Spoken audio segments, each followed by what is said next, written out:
that is In Re SCH Corporation. CFI Class Action Claimants as Appellants.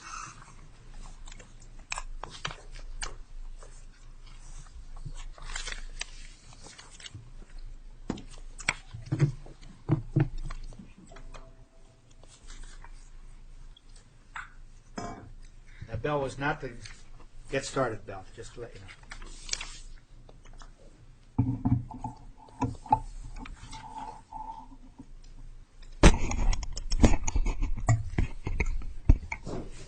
Mr. Acklesberg? It is, Your Honor. Good morning. Good morning. I represent the appellant CFI creditors. With the permission of the court, I would like to reserve 3 minutes of my time for rebuttal, and I would also like, if the court permits, to start by addressing the relationship between this appeal and the earlier appeal in the same case that another panel of this court recently reversed and remanded.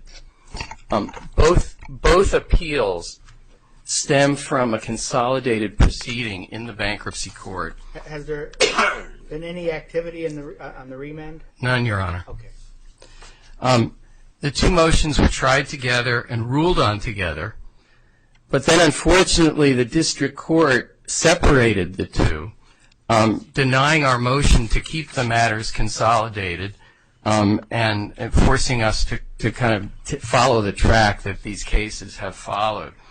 Now, the first of the motions, which is the one that was previously reversed and remanded, in that motion, the creditor group was seeking sanctions against Levine Leichman, the plan sponsor and funder, and the estate's fiduciary, Mr. Singley, for alleged concerted action by the two that was contrary to the plan, the bankruptcy code, and injurious to the CFI group's interests. The second motion was Mr. Singley's motion seeking court approval of a bilateral agreement he made with Levine Leichman, extending the plan funding obligations for an additional 3 years. It was the first of those matters, as I said, that was the subject of the June decision, reversing the district court's dismissal of the appeal on equitable mootness grounds and directing her to reconsider the case.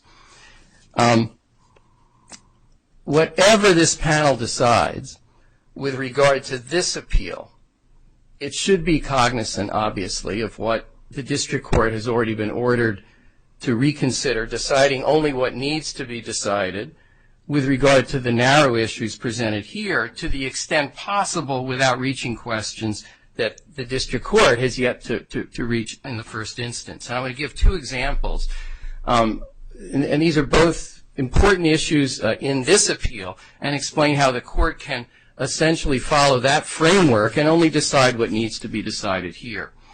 The first is our claim that this settlement agreement could not be approved as under a fairness standard because it was not the product of arm's length negotiations.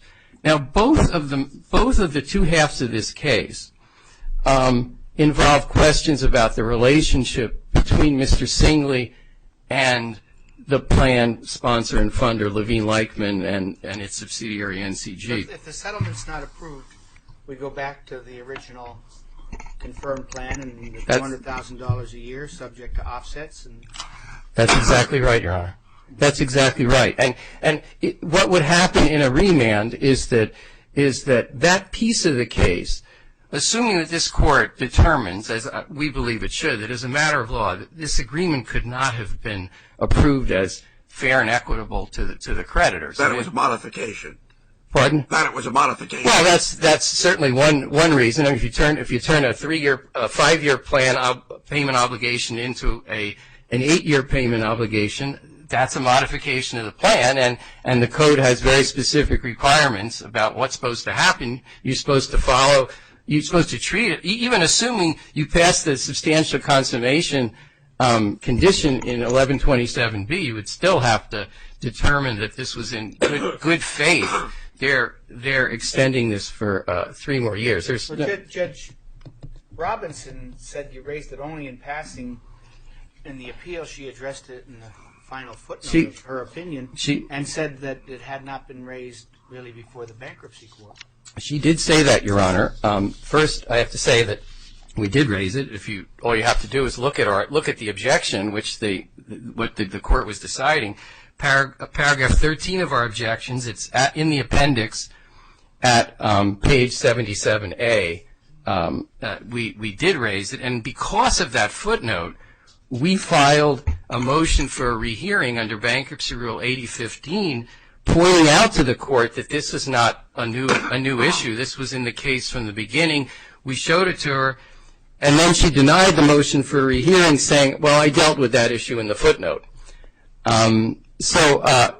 Yes, Your Honor, the position of this court, as you know, vis-a-vis a bankruptcy appeal, is that you're effectively looking at the merits in the first instance, and we raised it. It's there, right for Your Honors to see at page 77A, and there was no question it was an impermissible consolidation, a modification. It also, Your Honor, was just looked at within the ordinary framework of settlements that are supposed to be reviewed by courts for their fairness to the non-settling parties.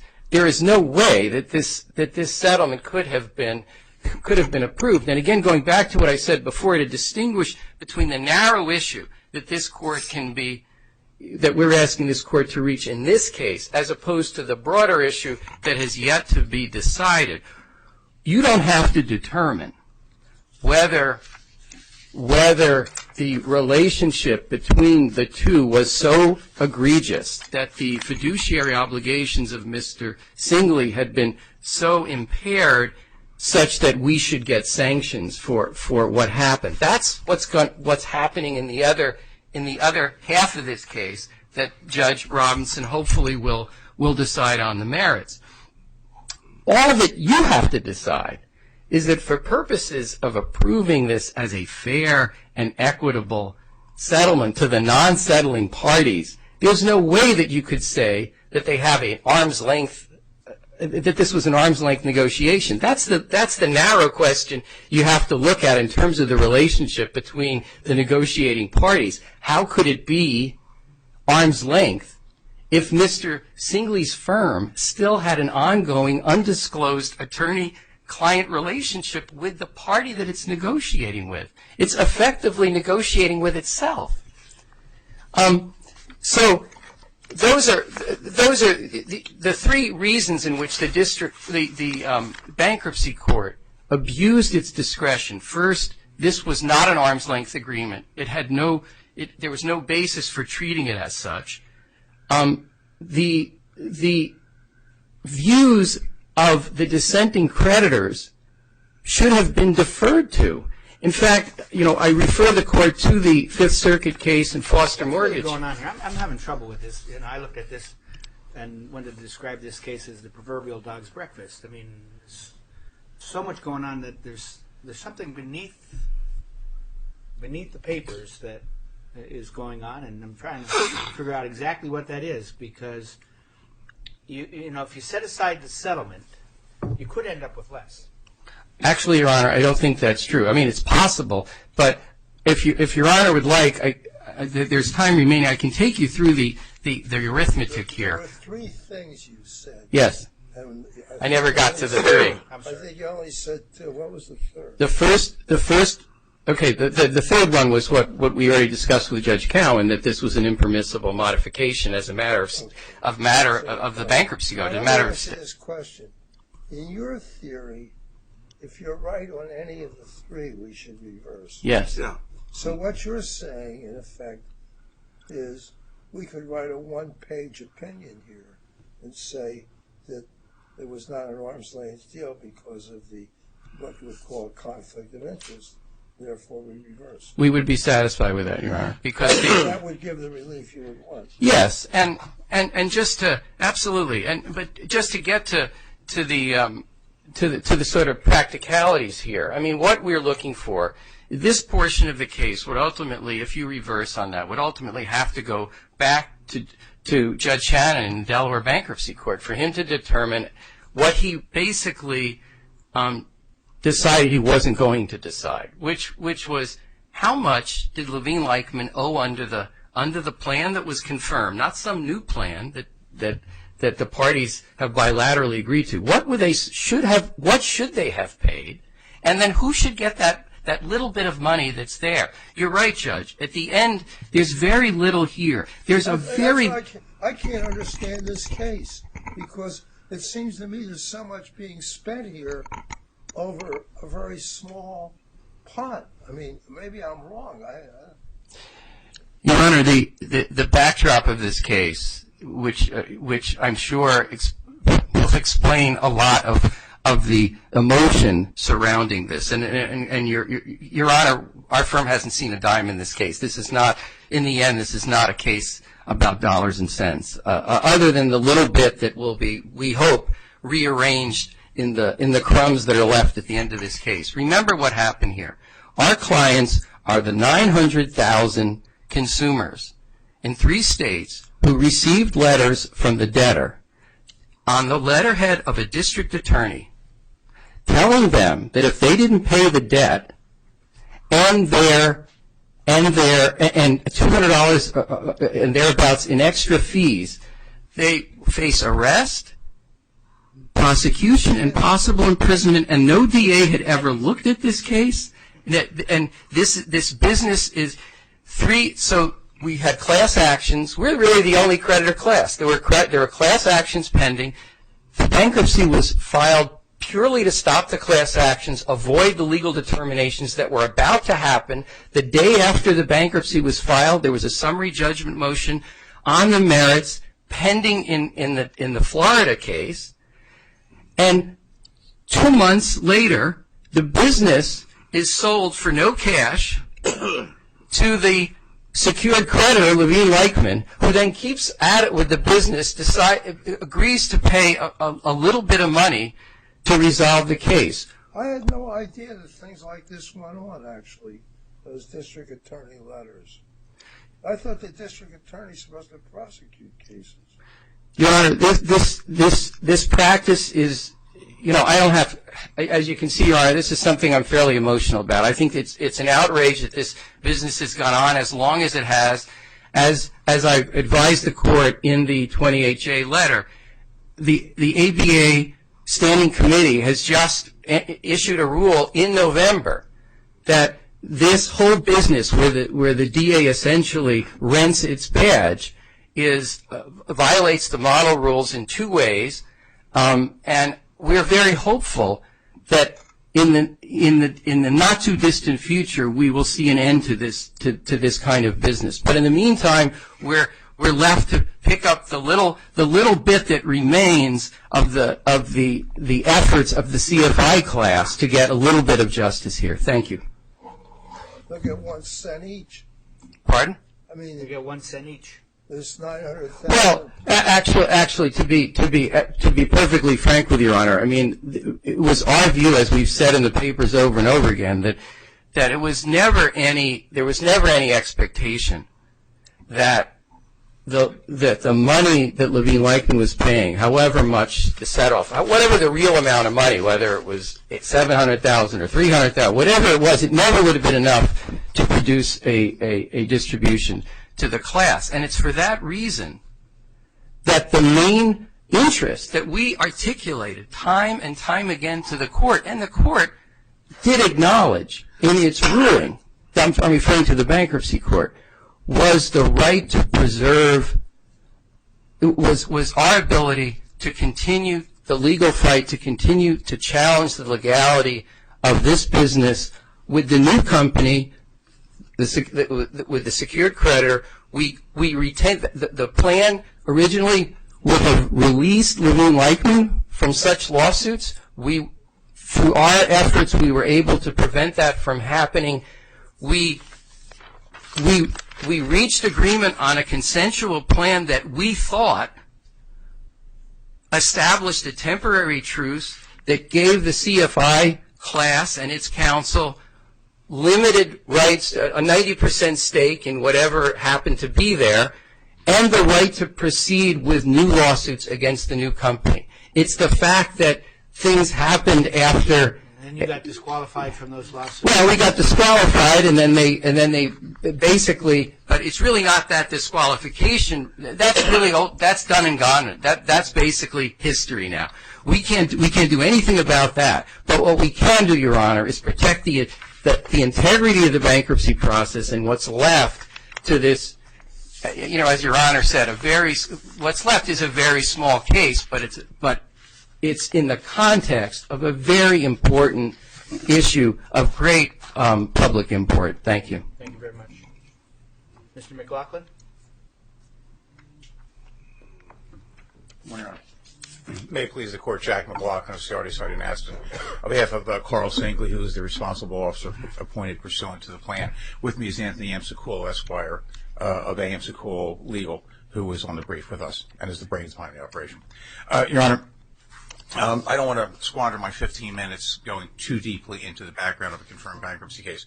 I'm obviously happy to discuss, the deep background, but we're not here today to discuss whether or not the collection efforts of this entity are appropriate. That's a matter for class action courts or courts otherwhere. This is a relatively simple, straightforward bankruptcy issue on a Rule 9019 approval of Rule 9019 settlement.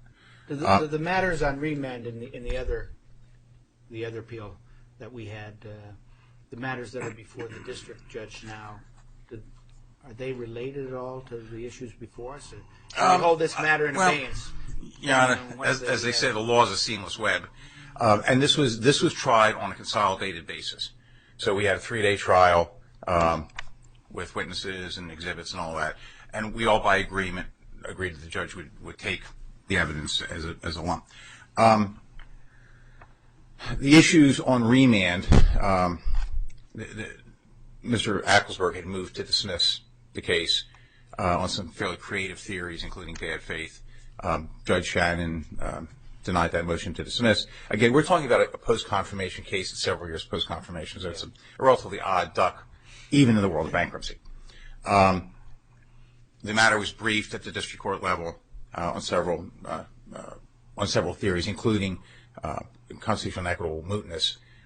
The court actually accepted the argument on equitable mootness and dismissed on that basis. Of course, that is a very key issue to this court, particularly Judge Ambrose, and Mr. Acklesberg brought the matter up before the court, and ultimately, after oral argument, the matter was remanded for Judge Robinson to determine whether or not equitable mootness was, in fact, an appropriate basis for dismissal.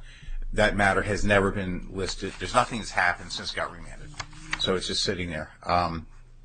With regard to this particular case, again, we view this as a very, very simple Rule 9019 settlement. Mr. Acklesberg has spun it into a very complex situation going back years and years and years, and, of course, enveloping district attorneys across the country. If you think this is a simple case, we better change places. And Your Honor, that's why I'm here, is to try and convince you that this part of it really is simple. Well, you had a settlement here, but the bankruptcy judge said that he did what he thought he conducted a less than rigorous review of the settlement. And it appears to me that is not what's called for in this settlement. Oh, no, Your Honor, I respectfully disagree. That's what he said. The standards are set forth in Nugent Questioner's Court, which, of course, adopts the earlier Martin factors, which go back to a case in 1929. The factors for determining whether or not a matter should be settled or can be settled. Or it's a plan modification. Well, the plan modification is a different argument, and that was not really ever addressed at the trial level.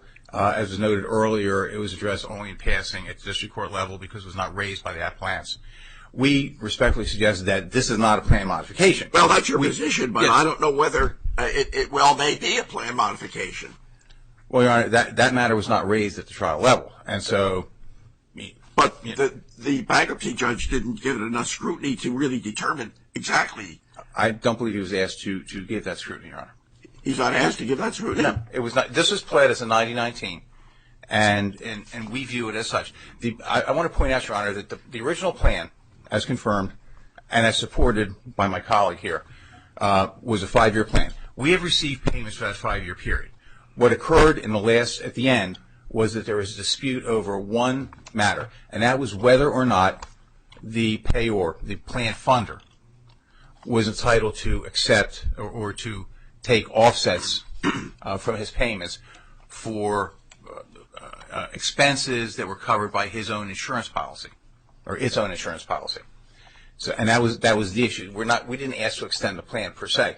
When the issue came up, we argued, we went back and forth, and determined that rather than try and litigate this, where we, quite frankly, Your Honor, we would not be able to litigate it. It is just too expensive, too complicated for this estate. This is a very small estate, as Judge Greenberg has pointed out. There's not a whole lot of money here, and sadly, a lot of it's now being spent coming to visit the Third Circuit for a second time. So the bottom line is the responsible officer agreed to accept a certain amount of money, including $18,000 for part of the fifth payment, which brought brought our 5-year payments current. And then, in addition, there would be a minimum $25,000 for another 3-year period, up to a possible $100,000. Well, according to your adversary, how could any court possibly determine that there was an arm's length transaction had taken place when one side is represented by a law firm that previously represented the other side in the same proceeding? You continue to represent the other side in unrelated matters and agreed not to disclose privileged and confidential information, even not to file any limitation against the opposing side. It seems to me there's a real conflict of interest in this whole case. Your Honor, again, we respectfully suggest that as Judge Shannon found, that the engagement and the waivers are not unremarkable, certainly not a kind of bank. You don't believe that's? You don't think that's wrong? You think that's usual? Yes, Your Honor, I do. As a matter of fact, now let me address one thing. The court has suggested or has stated that there's an arm's length requirement. That's really not a per se requirement in a 1919 settlement. Well, there's a settlement here, and you've got to know whether both sides brought arm's length negotiation to that settlement. And when you have people negotiating the settlement that have conflicts of interest, but Your Honor, the conflicts were waived when this plan was confirmed. Conflicts were waived? Yes, Your Honor, if I may finish. When the plan was confirmed, the engagement of Dean Singley was part of the plan. The engagement letter is part of the plan. In there, he indicates that he will be retaining the CRD firm as his counsel, and that in the event any sort of disqualifying event came up for us, that he would obtain conflicts counsel, which again is very common in the world of bankruptcy. It is also very common, Your Honor, in the world of bankruptcy that big firms represent big banks are involved in many cases. There are many, many, many situations where there are representations of parties in unrelated matters, and those are all subject to disclosure in a bankruptcy under Section 327 under Rule 2014. This is a post-confirmation case, so Section 327 or Rule 2014 do not apply. When we when we were originally engaged, again, that was part of a plan that Mr. Acklesberg, his folks supported. There was actually a plan support agreement that was signed. So they knew about it. They agreed to it. When we had ultimately, as it came time to bring the adversary litigation for preferences, we went and got an engagement or a waiver letter, both from Dean Singley and from the other side, NCG and LLCP, indicating that they consented, subject to we couldn't sue them, which is not uncommon, and that would be standard under any non-bankruptcy ethical rules, and that there would be, we'd safeguard confidential information, of which we didn't have any. In the post-confirmation period, our engagement, our representation of LLCP, such as it was, ended upon the effective date of the plan when we became. Is the most important thing is whether the settlement was in the best interest of the creditors? Yes. Correct? Yes, right? That's absolutely correct, Your Honor. I don't see that the bankruptcy judge took that as his main focus for determining whether the settlement should be approved. Your Honor, I believe he did. Judge Shannon looked at the numbers, and quite frankly, this is a case of more money is better than less money. That may not always be the best settlement. Not necessarily so. Best for the creditors.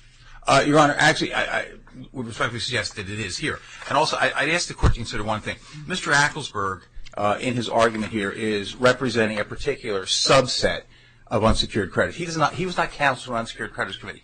His fiduciary duties do not run to the entire body of creditors. And this is, as Judge Shannon pointed out in his oral opinion, there's, as the court is well aware, there's a waterfall of priorities for payment in a bankruptcy.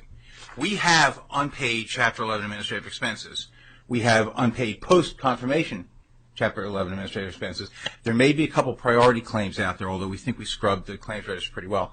And then there's a group of unsecured creditors who are not members of the CFI class. So Mr. Acklesberg is only speaking from one tiny little parochial group. The deal that Dean Singley made that brings in up to possibly another $318,000 would be shared by all general unsecured creditors, or all creditors pro rata according to their interest under the bankruptcy code. It's not just his folks. And there are other proofs of claim filed by other general unsecured creditors. So the fact that he gets 90% of the pot, which is a relatively unusual plan, but it's what the plan is, that's fine. But that doesn't mean that he stands as a fiduciary for all these other folks. My client, Dean Singley, is the only one who acts as a fiduciary for the entire body of creditors under this plan.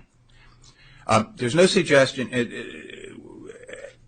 Mr. Acklesberg has suggested that we were representing actively LLCP or NCG during the period of this negotiation, and that's not true. We very briefly represented LLCP in some matter in the Middle District in the immediate post-confirmation period, and we rapidly got out of that. So don't you agree that the money received by the estate and creditors, while critical, may not always be the only consideration relevant to assessing whether the settlement is in the paramount interest of the creditors?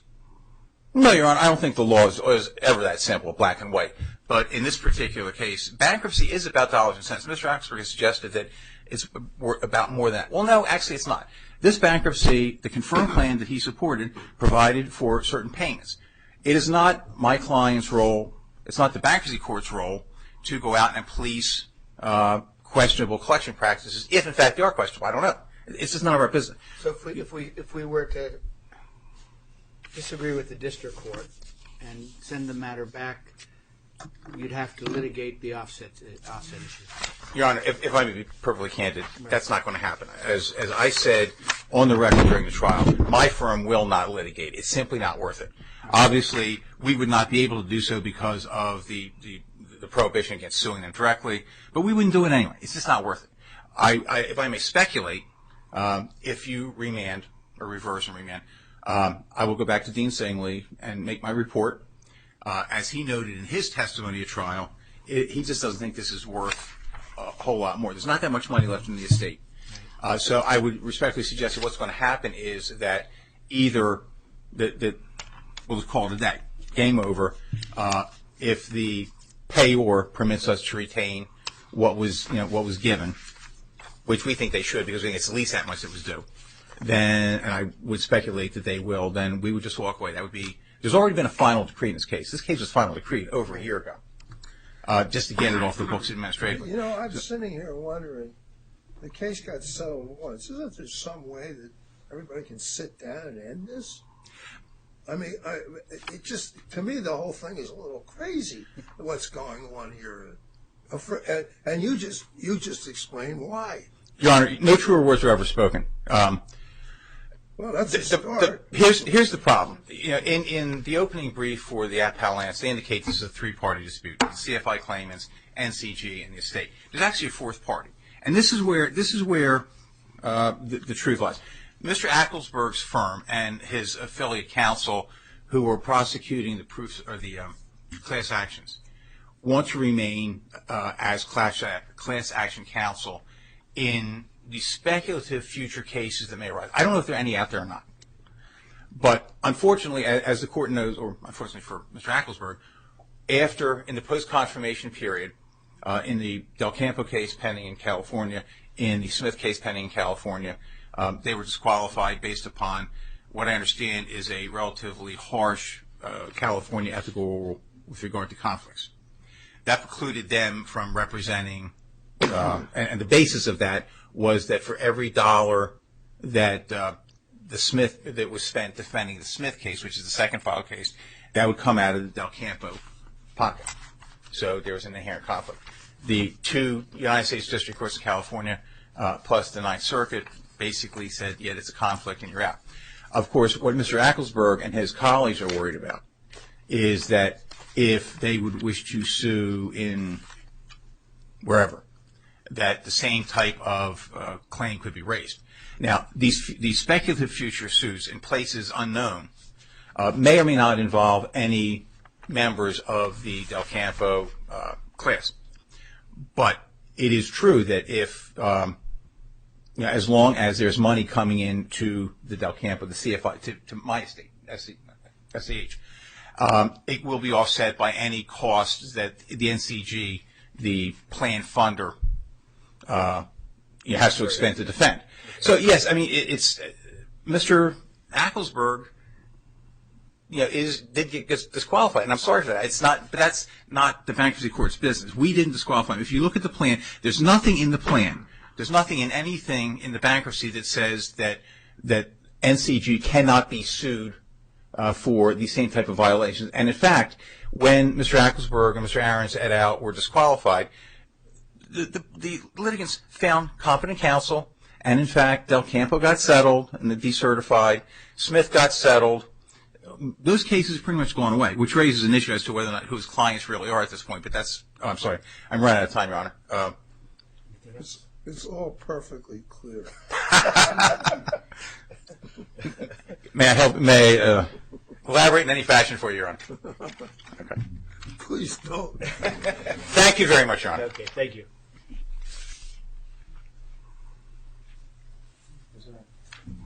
Judge Manaski, to the first question early on that you asked of my opponent whether we should just hold this in abeyance, I just wanted to respond to that. Absolutely not. Because remember, I think we can presume that Judge Robinson is waiting to hear what this court says with regard to the half of the case that was resolved on the merits. And I think that really needs to be decided, and we have no doubt that it will inform her as to how. Is it one of the considerations on whether there's a modification to the plan, whether there's been substantial consummation of the plan? Yes, that's the first. It's a two-step. It's a two-step process. You first have to, under 1127A, B, first they would have to show that the plan had not been substantially consummated, which is the opposite of what they argued in the equitable mootness context in the other half. And then, even assuming it were not substantially consummated, that they would have to then essentially go through a new confirmation process. I mean, You'd have to show that it had not been substantially consummated. You're the one claiming modification. Yeah, I mean, we would have to show that. Now, and on the point of, again, I mentioned in the record where we raised it in the objection to this motion. I said it was paragraph 13. I looked. It's actually paragraph 14, where I say specifically the proposed 3-year extension of the plan is in effect a proposed post-confirmation request to modify the plan, and I go on and discuss 1127.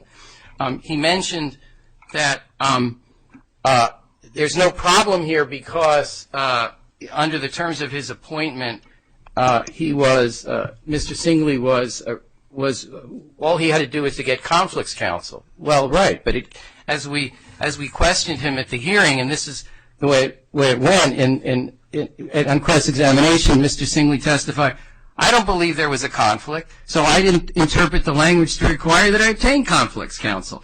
So the conflict was there, and he didn't even do what he was supposed to do under the circumstances. The last thing I want to say, Your Honor, is, and again, this is putting the case in context. Yes, in a lot of ways, this bankruptcy is about dollars and cents. I would recommend to the court to look at the final report that was filed in this case. It starts at 218A of the appendix, and it describes how, before the case was even confirmed, the debtor that ceased to exist 2 months into the case, the debtor's counsel received $1.6 million in funds pre-confirmation.